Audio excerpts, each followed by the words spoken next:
मध्यस्थता में माहिर और दूसरे देशों के मामले में अमेरिका को जबरन घुसाने में एक्सपर्ट डोनाल्ड ट्रंप अब ईरान से जंग लड़ने की तैयारी में है। जंग की शुरुआत इजरायली हमलों से हुई। जब इजराइल के फाइटर जेट्स ईरान में घुसकर तबाही मचा रहे थे, तब इजराइल को ताकत का फ्यूल देने का काम अमेरिका कर रहा था। फिर 5 दिनों तक हवाई युद्ध के बाद अमेरिका ने ईरान के supreme leader Ayatollah Ali Khamenei को धमकी दे डाली, जान से मारने का डर भी दिखाया। लेकिन ईरान के मुखिया डरे नहीं और अब दुनिया को इजराइल ईरान के बीच अमेरिका भी जंग लड़ता हुआ दिखाई देगा।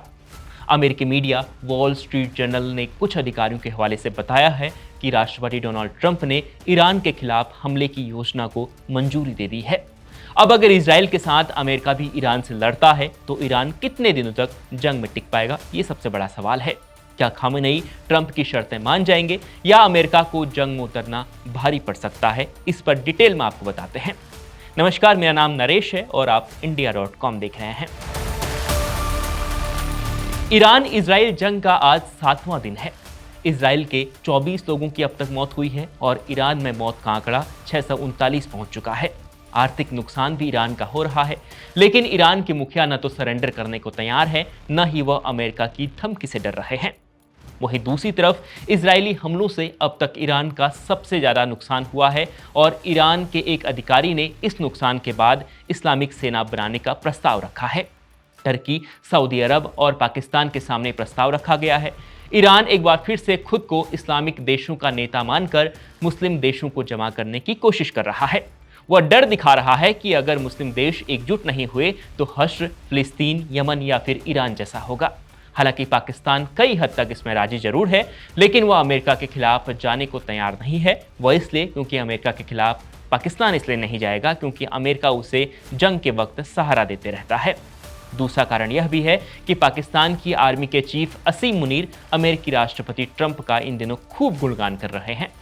उन्होंने ट्रंप को नोबेल शांति पुरस्कार के लिए नॉमिनेट भी किया है, यानी ट्रंप को खुश करने की वो कोशिश कर रहे हैं।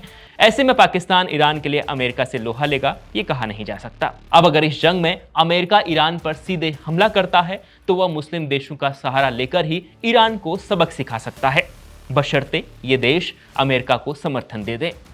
ईरान के चारों तरफ सीरिया, इराक, कुवैत, सऊदी अरब और बहरीन जैसे देश हैं। इन सभी देशों में अमेरिका के 50,000 सैनिक और 2 बड़े एयरक्राफ्ट तैनात हैं। एक इशारे पर वह कभी भी ईरान पर हमला बोल सकते हैं, लेकिन ईरान ने अगर अमेरिका पर हमला करना चाहा तो वो कैसे हमला करेगा, ये भी इस वीडियो में समझिए। ईरान अमेरिका की जमीन पर सीधे हमला नहीं कर सकता क्योंकि उसके पास कोई भी ऐसी मिसाइल मौजूद नहीं है जो 10,000 किलोमीटर दूरी पर जाकर मार कर सके। और ईरान की राजधानी तेहरान से वाशिंगटन डीसी की दूरी 10,178 किलोमीटर से ज्यादा है। इसलिए ईरान को अगर अमेरिका का नुकसान करना है तो वह मिडिल ईस्ट में मौजूद अमेरिका के सैन्य अड्डों को ही निशाना बना सकता है, जैसा कि वह संकेत दे रहा है। ईरान ने अमेरिका की धमकी का पलटवार देते हुए कहा है कि अगर अमेरिका इजराइल के साथ मिलकर उन पर हमला करता है तो उसके लिए इजराइल को मारने से आसान अमेरिका को नुकसान पहुंचाना होगा। ईरानी संसद की नेशनल सिक्योरिटी कमेटी के डिप्टी चेयरमैन ने कहा है कि उनके लिए अमेरिका के सैन्य ठिकानों पर हमला करना इजराइल पर हमले से भी आसान होगा।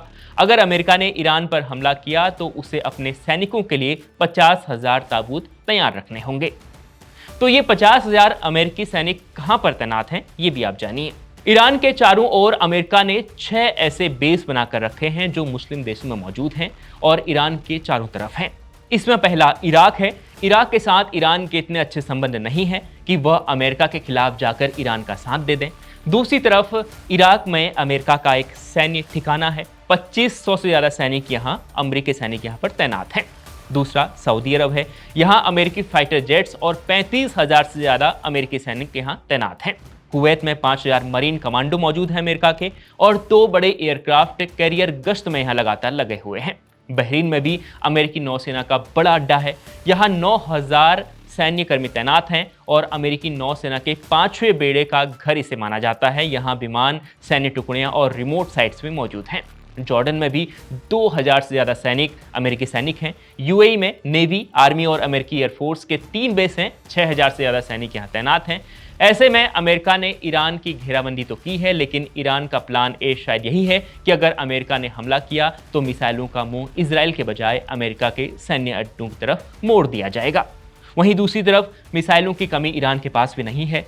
अमेरिका को भी ईरान पर हमला करने के लिए या तो इजराइल की जमीन का सहारा लेना होगा या फिर मुस्लिम देशों में मौजूद अपने सैन्य अड्डों का सहारा लेना होगा। लेकिन अमेरिका के पास भी ऐसी मिसाइलें हैं जो सीधे अमेरिका से लेकर ईरान तक हमला कर सकती हैं। लेकिन दूसरी तरफ मंगलवार को जिस तरीके से मुस्लिम देशों ने ईरान के समर्थन में एक साझा बयान जारी किया है, उससे ऐसा लग रहा है कि ईरान को इन देशों का समर्थन आने वाले वक्त में मिल सकता है, जिस तरीके से वो सहानुभूति जता रहे हैं।